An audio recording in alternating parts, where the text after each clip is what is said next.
ขอนอบน้อมแด่บุญแก้วเจ้าสามภาการขอนมัสการไปสาถึงครูบาอาจารย์สองตัวองค์วันนี้ก็มีปังกลุ่มพระสังฆาอึงเมืองลาและพ่อแม่ศรัทธาทั้งหลายไปอึงเมืองลาวันนี้ก็เห็นเดินเมืองหมากเมืองลาอึงเมืองลาของเฮา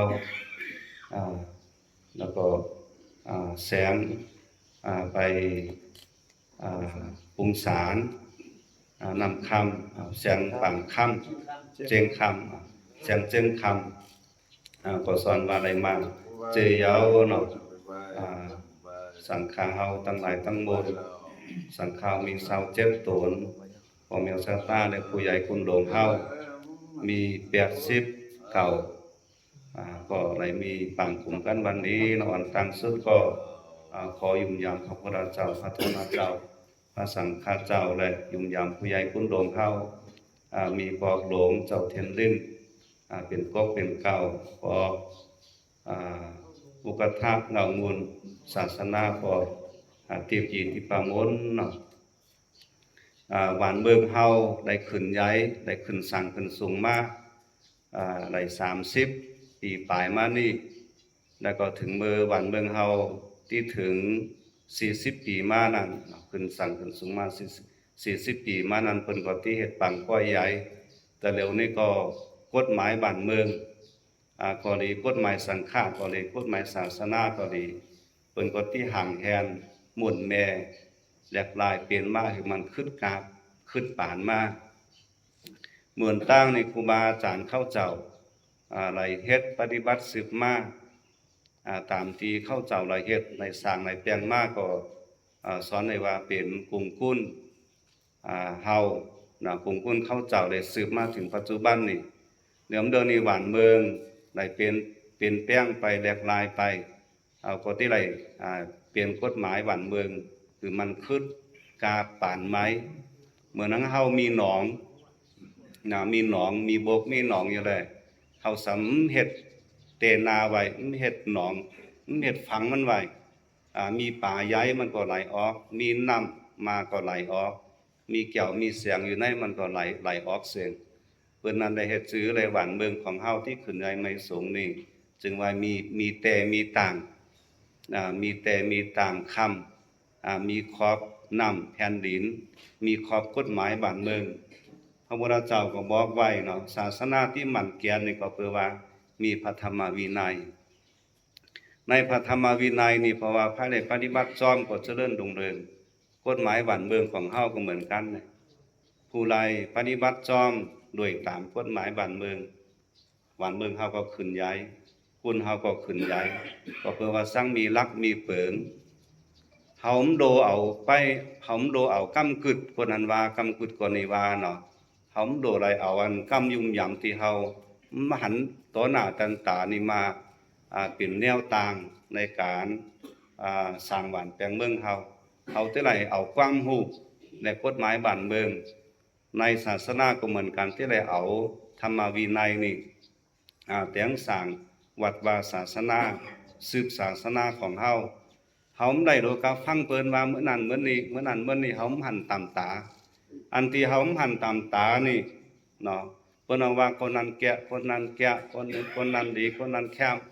อันนี้เฮาเลยได้พระพุทธเจ้าบอกว่าได้การฟังดาราว่าเฮาที่ได้ใจปัญญาว่านะใจปัญญาเจนจาให้ได้โดยตามกฎหมายบ้านเมืองเอาเฮ็ดออกมาใหม่นี่ก็เปิ้นใจปัญญาได้เฮ็ดออกมาเปิ้นใจโตทบอะไรเฮ็ดออกมาอันเฮาว่าเนาะความยุ่มยำในศาสนานี่เพราะว่าเฮาแลหมอโดยตามก็จังเป็นคนตาบอดการเป็นคนตาบอดนี่เหมือนโว้เหมือนควายการลุงอยู่ในเถินในป่าว่านะหูตีซะหุ่นได้กฎหมายบ้านเมืองนี่เพิ่นแบ่งออกมาเป็นตีซะหุ่นตั้งอันมันแม่นนั่นแล้วก็เฮาที่โดยตาม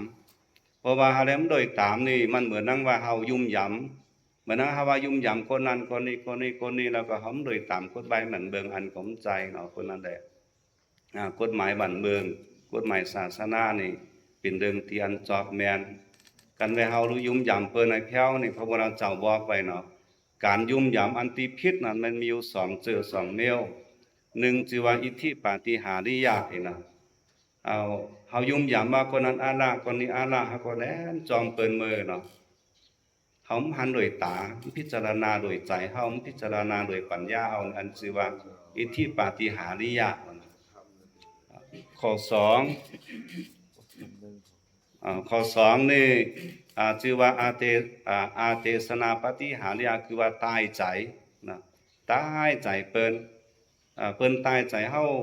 นับตัวตายอันก็เฮาก็ยุ่มยามแล้วไอ้เนาะบางกรรมนี่เปิ้นวางมา10 กรรม20 กรรมทุกกรรมนึงเฮาว่ายุ่มยามอ่ะตั้งแต่กฎหมายบ้านเมืองเฮาแจ่งๆแรงๆเนาะพระธรรมวินัยแจ่งๆแรงๆเฮายังโดยตามอันนี้มันใจเนาะข้อสุดท้ายมันชื่อว่าอนุสาสนีปาฏิหาริยะคือว่าอันแกะอันแม่นโดยตามคำสั่งสอนของพระพุทธเจ้าอย่างอันนี้ชื่อว่าอนุสาสนีปาฏิหาริยะบ้านเมืองของเฮาก็เหมือนกันนี่เพราะว่าอีสั่งแลเปิ้นแต้มแจ่งๆแรงๆออกมานะอันนี้เฮาเฮ็ดจอมก็จังสู่พิษนะอันนั้นได้เพิ่นแต้มแจ่งๆแรงๆมาแล้วอันนี้ชื่อว่าเป็นอนุสาสนีปาฏิหาริยะยาวนะพวกมีศรัทธาทั้งหลายเนาะผู้ใหญ่คุณหลวงเฮาเพิ่นเฮ็ดออกมาสังฆาทั้งหลายเนาะโดยตามพระวินัยอันแจ่งๆแรงๆนี่ชื่อว่าอนุสาสนีปาฏิหาริยะนี่วันนี้ก็เป็นมื้อตันวันหนึ่งนี่แหละเนาะเอาเจ้าข้าทั้งหลายมาเข้าปังกลุ่มนี่ที่ได้มาฟังกฎหมายไปเหนือได้บอกมาคืออะไรแจ่งๆแรงๆเป็นอนุสาสนียปาฏิหาริยะไว้ในจิตในใจของเฮาโดยตามกฎหมายบ้านเมืองโดยตามพระธรรมวินัยของพระพุทธเจ้าชีวิตของเฮาก็เจริญบ้านเมืองของเฮาเจริญผู้ใหญ่คุณหลวงเฮาได้ตั้งตำได้สร้างแต่งบ้านแปลงเมืองไฟก็มีหนทางก็แคมเนาะอินเทอร์เน็ตก็แคมอีสานก็แคมเสียงเท่าที่เฮ็ดเหมือนนังกุนหุมลักที่ตามมือตาแตนไป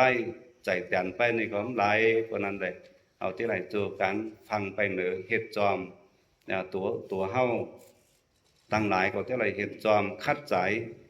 ในศาสนาของเฮาว่าวัดในล่ะก็ที่ไหนคัดใจในเฮ็ดจอมเอาที่ไปคือเปิ้นมาจอยว่าไปไหวสาเทววุฒิเทวรามาจอยนึงหลายนะเทวราก็ยังมาปึงหญิงหน้าบุญเฮาว่ะนะเวลาเฮาที่เฮาตานเนี่ยเฮายังแผ่เมตตาคือเทววุฒิเทวราไหลปึงหญิงเฮาไหลปึงหญิงไหลหักกุศลนาบุญเฮาเปิ้นนั้นในเฮาจะไหลมีอัตตาหิอัตโนนาโถนะตนในเป็นที่พึ่งของตนเฮาก็ขอคือเฮาผู้ใหญ่คุณหลวงเฮาพออุปถาหลวงอมุนศาสนาก็ติปีติปาโมนและเฮาทั้งหลายผู้ใหญ่คุณหลวงเฮาพอออกศรัทธาเนาะผู้ใหญ่คุณหลวงเฮาทั้งหลายตั้งมวลที่เข้าฟังกลุ่มนี้จุมจนกันอยู่ดีกินหวานจำเรื่นไปโดยอายุวันนาสุขะปานะตกตนตกองค์สุขสุขุนเอกามด้วยเถิ